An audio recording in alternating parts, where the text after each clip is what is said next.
Many students lose marks in IELTS speaking not because of grammar, but because their answers lack depth. In this video, I'll show you a Band 9 level cue card answer for describe a child who loves drawing or painting. Using my signature 5-step flow for IELTS speaking part 2. Listen carefully to how ideas are developed, not just what vocabulary is used. I'd like to describe a child who genuinely loves drawing and painting. And that is my nephew Krish. He has always shown a natural inclination towards art, even at a very young age. Before he had even started primary school, his mother had actively encouraged his creativity by giving him drawing books, colors, and complete freedom to express himself. As a result, art had gradually become a part of his daily routine rather than just a hobby.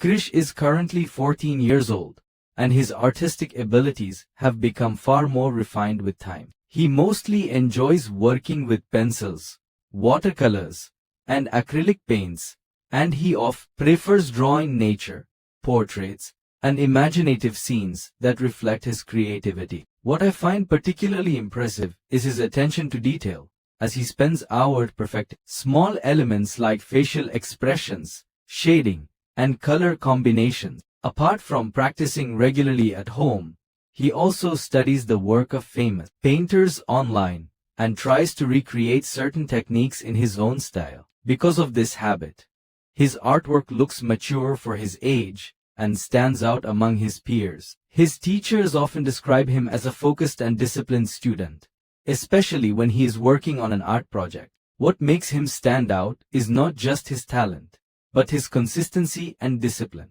He also shared his artwork on social media, where he has already gained a significant number of followers who genuinely admire his creativity. This encouragement has boosted his confidence and motivated him to aim higher. Overall, I strongly believe that if he continues with the same passion and dedication, he will definitely become a renowned painter in the future. Seeing his journey has been truly inspiring, and it reminds me how important early encouragement is for nurturing talent.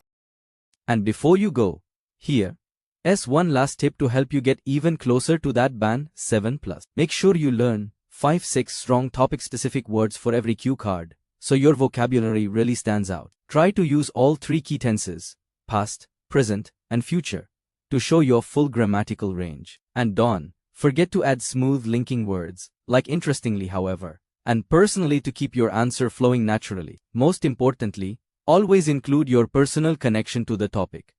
That authenticity is exactly what examiners love to hear. Keep practicing, stay consistent. So this is how you add depth, clarity, and real achievement to your IELTS speaking answers. If you want more Band 8+ cue cards and examiner-focused strategies, make sure you like, share, and subscribe to IELTS with Hasid Patel. I'll see you in the next lesson.